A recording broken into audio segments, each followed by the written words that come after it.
ፈንቅል ኤሪ ሚዲያ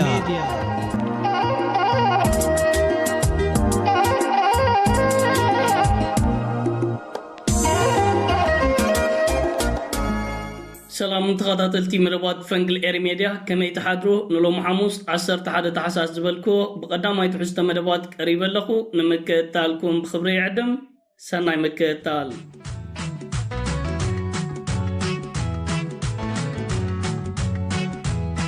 كبرى تخاطلتي بتي قدام ينريا قداس زعبا مس انفلم نا 4 معلتات نا يسرح مبتاح نفتام سعود عرب زركب زلو كور بريزيدنت سياسة فوركي تمال أماسيو مس وراس عرات سعود عرب أقداس زتن ركباتن كم زكيدة منقص عن مرخبيتات نايتاجر زينان تبتاباتن حزن الناوتا يركب الله أبتستخيدة كلتا وزتن ركباتن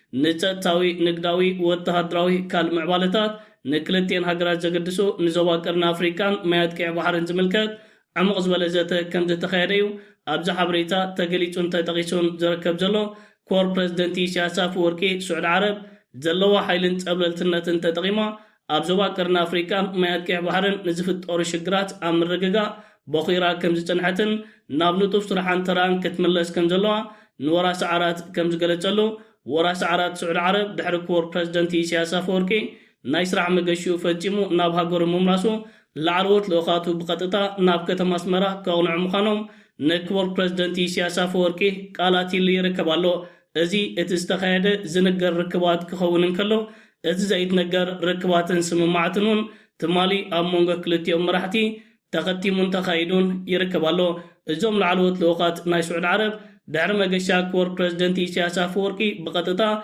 ناب كتم اسمرا زغنعو ناب ودب عسبن ودب باجعنون كونعيهم ازقا اتكن چبيت جنحنا مقشا كور بريزيدنتي سياسة فوركي نودب عسب وطاهدراون تاون قطواون كنتات زملكات أقدس تسممعات جينات تختي مخمزلو كابز عبي أبنتن مسكرنتن يلن مقشا كور بريزيدنتي سياسة فوركي نتوم أنتار حزب المنقسن إيرترا زقون حيلتات أناويت وميم زركب زلو كور بريزيدنت لو من صباحا مثل علوت والتهدران أزستي ناشعود عربن كالوت عبيت كوبانياتات نايتهاجر كتاوزتن ركباتن كايد مخانو كابتهاجر وجه زركب زلو حبريتا يمالاقتا لو مقشا كور بريزيدنتي سياسة فوركي ناب سعود عرب بغات اتا دحري ناب قبط سودانن زكيدو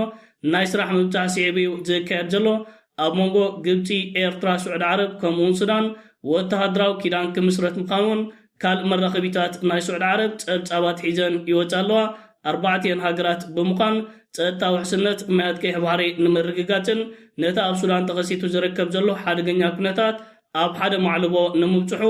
እዚ ኪዳን ግድን ክምስረት ከም ዘሎ ኣብ ስምምዕ ከም ዝበፅሓን እቲ ምንቅስቓሳት ኣብ ባይታ ክጅመር ምዃነን ጸብፂበን ዝርከባ ዘለዋ መገሻ ኮር ፕሬዝደንት ኢሳያስ አፈወርቂ ናብ ስዑድ ዓረብ ልዕሊ ዝኾነ ካልእ እዋን ኣገዳሲ እዩ ምክንያቱ ንዓናን ኤርትራውያንን ንሃገርና ኤርትራ ኣገዳሲ ስለ ዝኾነ ኣብ መዳይ ወተሃደራዊ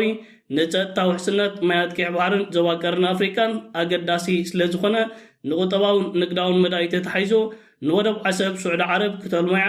እዚ ኸ ሓደ ካብቲ ኮር ፕሬዝደንት ኣብ ስዑድ ዓረብ ፈፂሞም ዝመጽእ ዓበይቲ ዕዮ ገዛ ኮይኖም እዮም ዝርከቡ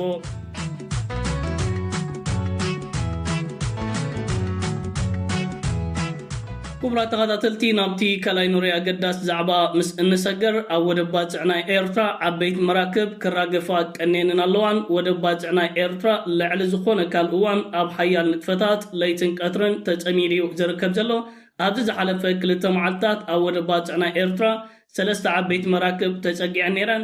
تحانت مركب جن نسب سلطان سرعات بالتقنان منقسي إثيوبيان عقل تبتين شنكاتن فتيرات اللون تركب الله إذا عباي مركب ወተሃደራዊ አጽዋራት ጽዕና ከም ዝመጸትን እቲ ጽዕናት ዝመጸት ወተሃደራዊ አጽዋራት ሙዕቡልን ዘበናውን ንኢትዮጵያ ኣብታ ኣፋፍን ሓደገኛ ኩነታትን ዘውድቃይ ክብሎ ዝተፍላለዩ ጸብጻብን ሓበሬታን ይዝርግሕለው እዛ ቪድዮ ናባኹም ከብላ ንከታተላ ዛሬ ምጽዋ የተራገፈው የጦር መሳሪያ ጉዳይ ሚለው ላይ ይሄዳለው እሱን እናንሳ ምጽዋ ላይ የጦር መሳሪያ ተራግፏል ምጽዋ የተራገፈው የጦር መሳሪያ አንድ ግዙፍ መርከብ በጣም በርካታ ከባድ መሳሪያዎች የጫነ መርከብ በዚህ አካባቢ እንደሰፈረ ምጽዋ እንደ አረፈ አሜን ወደብ ላይ ማለት ነው። ከዚያም ተነስቶ ተመልሶ ጉዞ እንደጀመረ መረጃዎች ያመለክታሉ። ይሄ ሁኔታ በአገዛዙ ዘንድ አንዳች የሆነ ውጥረት ፈጥሯል። ሁልጊዜም ከውጥረት ነፃ ሆኖ አያውቁም። በእርግጥ ምርጫቸው ይሄው ነው። ይሄ በምጽዋ አካባቢ መጥቶ ማረፉ ማለት ምጽዋ ወደብ ላይ አሳርፎ አራግፎ መመለሱ የተነገረለት መርከብ ከባድ የሚባሉ የጦር መሳሪያዎችን ጭኖ እንደነበረ ነው መረጃዎች የሚያመለክቱት። ይሄ ሁኔታ ከምን ጋር ይያዛል የሚለውን ግን ዝም ብሎ የሚታለፍ ጉዳይ አይመስለኝምና የተወሰኑ ነገሮች ማንሳት ያስፈልጋል። ይሄ ሁኔታ ወዴት እያመራ ነው የሚለውን ክቡራት ተኸታተልቲ እዚ ኩነታት ከምዚ ኣብዚ ቪድዮ ክንከታተሎን ክንዕዘቦን ዝፀናሕናይ ከምዚአን ዓይነት መራክብ ብተረጋጋሚ እዋን ኣብ ወደብ ባፅዕናይ ኤርትራ ክፅግዓ ፀኒሐንን ኣለዋን መንግስቲ ኤርትራ ነቲ ኣትይዎ ዝርከብ ዘሎ ሓደሽቲ መድረኻት ህንፀትን ልምዓትን ምዕባለን ንምድርዖን ንምሕያሉን ሓያል ንጥፈታት ከካይድ ፀኒሐን ኣሎን መብዛሕትአን እዘን መራክብ ንህንፀትን ልምዓትን ዝውዕል ኣገዳሲ ጥረ ነገራትን ማሽነርታትን ብምሓዜን ናብ ወደብ ባፅዕናይ ኤርትራ እናተመላለሳ ዝርከባ ዘለዋ እዛ ትበሃል ዘላ መርከብ ግን ንብልፅግና ዓቕሉ ፃይባትሉ ትርከባላ። ብዙሕ ዘይንገር ኣብዚ ክንዛረበሉ ዘይንደሊ ነገራት እውን ኣሎ። ብልፅግና እቲ ዘካይዶ ዘሎ ዕቡድ ፈኸራታት ሻዕብያ ዓቕሚ እንተዳሃሊካ እንሆ ጎልጎል እንሆ ሜዳ እንሆ ፈረስ ኢልወዩ ብልፅግና ግን ወስክብል ኣይከኣለን። ምክንያቱ ኣብ ኤርትራ እንታይ ኣሎ እንታይ መፅእ ኣሎ እንታይ ኣትሎ ጽቡቅ ገይሩ ፈሊጡን ተረዲዮን ስለ ዝርከብ ስለዚ እዚ ወደብ ባፅዕን ካልእን ዘሎ ንጥፈታት ኣብዚ ክንዛረበሉ ድሌታትና ኣይኮነን። እንተ ብልፅግና ግን ዓቕሉ ፃቢቡ ናብዝን ናብትን ክብል ንዕዘቦ ኣለና።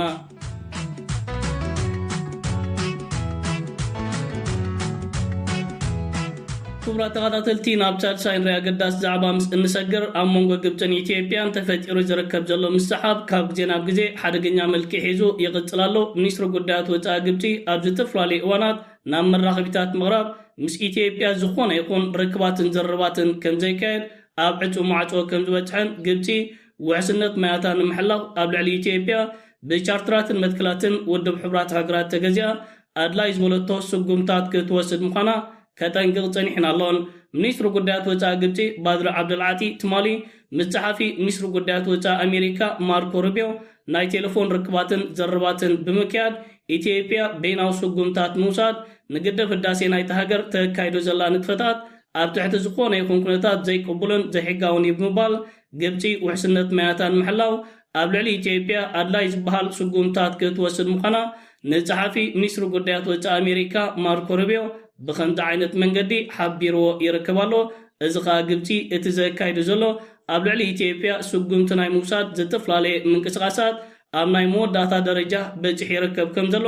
ካብዚ ዝወፅእ ዘሎ መጠንቀቕታን መግለፅን ክትርዳእ ኣይትፅገምን። ግብፂ ኣብ ጉዳይ ግድብ ህዳሴ ኢትዮጵያ ኣሜሪካ ብድሕሪኣ ኣሰሊፋ ከምዚ ዓይነት ምንቅስቃሳት ተካይድ ዘላ መንግስቲ ኣሜሪካ ፕረዚደንት ናይቲ ሃገር ዶናልድ ትራምፕን ኢትዮጵያ ዝሰራሓቶ ግድብ ህዳሴ ንህዝቡ ሱዳንን ግብፅን ኣብ ሓደጋታት ከም ዘውደቖም ኣብ ዝተፈላለዩ እዋናት ክገልጽ ተዓዚብና ነርና። ግብፂ ኣብ ልዕሊ ኢትዮጵያ ትወስዶ ስጉምትን ውሳነታትን መንግስቲ ኣሜሪካ ፀግዒ ግብፂ ከም ዝሕዝ ንምርዶ ዘሸግር ኣይኮነን። እዚ ከዓ ንብልፅግና ኣብ ካልእ ተወሳኺ ጭንቀትን ዓቕሊ ፅበትን ሸሚሞ እዩ ዝርከብ ዘሎ። ግብፂ ንኢትዮጵያ ክትወስደላ ትኽእል ስጉምታት እንታይ ክመስል እዩ ሓቢርና ክንከታተሎን ክንዕዘቦን ኢና። ኣብ ሕሉፍ እዋናት ግብፂ ኣብ ጎረቤት ሃገር ኢትዮጵያ ዝኾነ ይኹን ወተሃደራዊ ሙዓስከራት ስለ ዘይነበራ ካብ ሃገራት ተበጊሳ ንግድብ ህዳሴ ናይቲ ሃገር ተጥቅዖ ዝነበራ ተኽእሎታት ትሕቲ ዚሮ እዩ ነይሩ። ኣብዚ ሕጂ እዋን ግን ብሰንኪ ሰንኮፍ ኣካይዳ ናይ ስርዓት ብልፅግና ግብፂ ኣብ ጎረባብቲ ሃገራት ዓሪዳን ዓስክራን እያ ትርከብ ዘላ። ካብ መሬት ሶማልን ኣብ ሶማል ዝርከብ ወተሃደራዊ ሙዓስከራን ተበጊሳ ንግድብ ህዳሴ ኢትዮጵያ እንታይ ክትገብሮ ትኽእል ንምርዶ ዘይሸግር ኣይኮነን። ካብ ካልኦት መሻርክታ ጎረባብቲ ሃገራት ተበጊሳውን ካልእ ሓደጋታት ክትፈጠር ሚታዊት ተኽእሎታት ኣለዋ። እዚ ምስ ማርኮ ሩቢዮ ተኻይዱ ዝርከብ ዘሎ ከምዚ ዓይነት ናይ ቴሌፎን ርክባትን ዘረባትን ንብልፅግና ኣብ ካልእ ስጋትን ሓደጋን የእትዎ ይርከብ ኣሎ። ሚኒስትሪ ጉዳያት ወፃኢ ናይቲ ሃገር ተጓዩ መግለፂታት ክህብ ሎሚ ክንከታተሎን ክንዕዘቦን ኢና። እዚ ኩነታት ግን ብከምዚ ዓይነት መልክዕ ናብ ኣዋጣሪ ኩነታት ተሰጋጊሩ ይርከብ።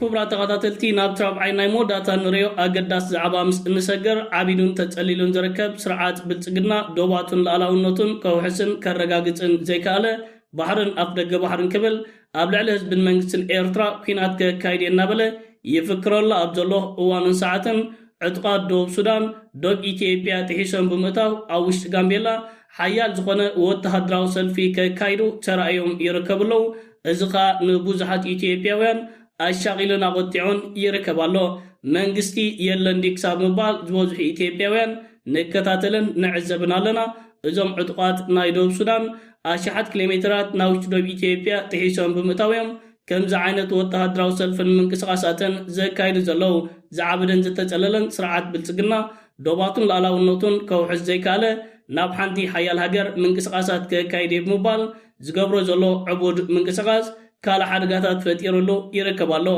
ابز تفلالي وانات ازم عطقات نايدوب سودان ناوشت مريت إثيوبيا بمتاو زتفلالي نكفتات كايدو زصنح خوينوم እዚ ሕጂ ተራዩ ዝርከብ ዘሎ منقسقاس ግን بعينت فلي ኮይኒው ዝርከብ ዘሎ ክንዲዚኦም ዝኣኽሉ ኣማይት ዕጡቃት ኣብ ውሽጢ መሬት ኢትዮጵያ ልዕሊ 100 ኪሎ ሜትር ብምታው ከምዚ ዓይነት منقسقاسات ከካይዱ ንስርዓት ብልጽግናን ምክልኻል ናይቲ ሃገርን ዓብ ውርደትን ስዕረትን ኮይኑ ይርከብ ስርዓት ብልጽግና ዘለዎ ኩነታት ክቆጻጸርን ከረጋግእን ዘይካለ ዝገብሮ ዘሎ ካልእ ናይ ቀትሪ ሕልሚ መመሊሱን ኢትዮጵያ ናብ ዓበይቲ ሓደጋታት ኣስጢሞ ይርከብ እዚ ብወገን ደቡብ ሱዳን ተኸሲቱ ዝርከብ ዘሎ ከምዚ ዓይነት ኩነታት ብልጽግና ከመይ ገይሩ ክቆጻጸሮ ሓቢርና ክንከታተሎን ክንዕዘቦን ኢና ብዘይካቲ ኣብ ክልላት ኣምሓራን ኦሮሞን ተኸሲቱ ዝርከብ ዘሎ ኩናት ምስ ክልል ትግራይ ዘሎ ኣዋጣሪ ኩነታት ሕጂውን ብወገን ደቡባት ምስ ደቡብ ሱዳን ከምዚ ዓይነት ኩነታት ኣሎ ምስ ኬንያ ዘሎ ኣዋጣሪ ኩነታትን ኣብዚ ዝሓለፈ 3 ሰሙናት ዝተኻየደ ምልውዋጥ ተኩስን ኣብ ዜናታት ናባኹም ኣቕሪብና ነርና ብወገን ክልል ዓፋር ዘሎ ኣዋጣሪ ኩነታትን ሓይሉን እናቐጸለዩ ዝርከብ ዘሎ ኢትዮጵያን ብልጽግናን 360 ብኩናትን ወረብ ኩናትን ተኸቢቦም ይርከብለው ክቡራት ተኸታተልቲ ፈንቅል ኤር ሚድያ ንሎም ኣዳለይ ዝነበርኩ ቀዳማይ ትሕዝቶ መደባት እዚ ክትከታተሉ ጥናሕኩም እዩ ዝመስል ነይሩ ኣብ ናይ ምሸት ብካል መደባት ክሳብ እንራኸብ ሰላም ወሰናይ ኣብ ዘለኹሞ ብሩኽ መዓልቲ ደቅሬም